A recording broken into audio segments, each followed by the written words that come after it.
All right. I like the coverage that I watched in the video where it's covering Drake as being like a demon or whatever, or an easy vessel for to be possessed.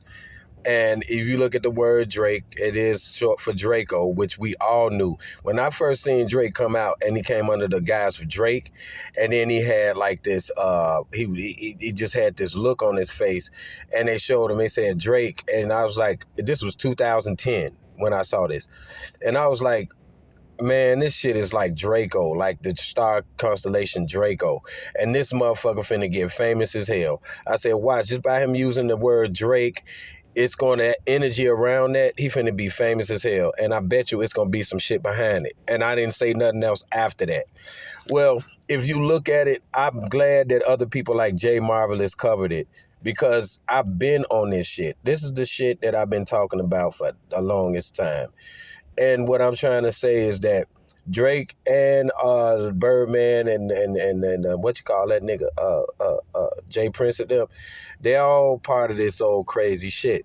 So when I do when OVO did the owl, I knew it then too because I was like, OVO owl. I'm so glad this guy covered it. Jay Marvelous, please check his channel out because the owl has been worshipped for so long by even presidents, even vice presidents, even presidential candidates like Hillary Clinton and the Clintons. They worship the owl. Even at the Bohemian Grove, they worship the owl. A lot of this shit is surrounding the owl, and then what gets to me, what makes it good, is the alien owl connection. When people say alien, thinking extraterrestrial, when these entities are ancient terrestrials. That means they've been here for the longest time and they hiding within mountains, underground. They do all of this because they can run the world by remote control. They don't need for you to see them because they are shrouded in secrecy. Why? Because it's not too many of them. It's more of them. It's less of us than it is of them. So of course you can run the world from behind the scenes. But one thing is the owl has been worshipped. And if you want to look at more stuff on that owl, you could see the correlation in the movie The Fourth Kind. The movie The Fourth Kind shows about this town that was constantly being abducted. People were being abducted. Weird stuff was happening to these people and all of this. But every time they were being abducted or every time that they had this dream, it would come to them in the form of an owl. So the owl would show up in their dream all the time. And the movie is so fucking it's symbolic. The owl would show up all the time, and the owl when they were seeing the owl, it was really something happening to them. So when they saw the owl, they thought they were seeing an owl, but it was something else. It wasn't an owl, it was something else. But it came in a form of an owl because the owl can just shapeshift and do all of that.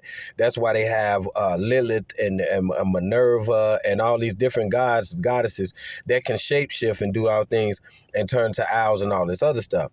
So the owl itself is a symbolic representation of a dark entity to some of these people, a dark entity or whatever entity, but it is definitely an entity.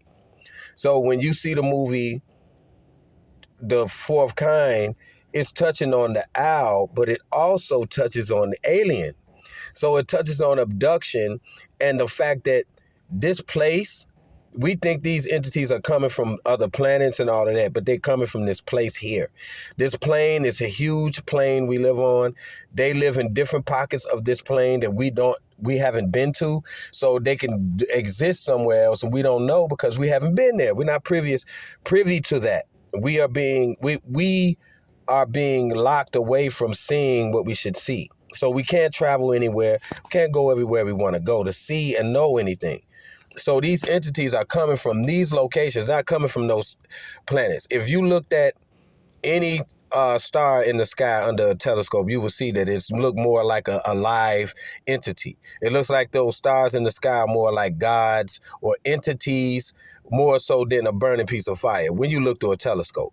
But anyway, when you come down here to this plane, you're dealing with these entities that deal with blood sacrificing and all of this. When it comes to the owl, they've been worshiping the owl. They worship Baal and all this other stuff. And these are politicians and stuff that worship it too. And they have a tremendous amount of success. because they're doing this. They're invoking entities that's already been here. And then you got the ones that are here in the physical that represent those entities, but they're not human. They're not looking like me or you. That they've been here for a long time as well, too. And so these things, it's all about DNA, letting it see if your livestock or your group can live on this plane for a long time. It's all about human manipulation. It's all about body manipulation, and it's also about success. It's all these things wrapped in one. So when Jay Marvelous covered that, I was glad he covered it, because the Sumerians talk about the owl, and the owl is talked about in the movie The Fourth Kind, and so are the Sumerians. They even covered the Sumerians in The Fourth Kind. So the movie The Fourth Kind covers owls, Sumerians, and aliens. And you tell me if that movie is not symbolic. Peace.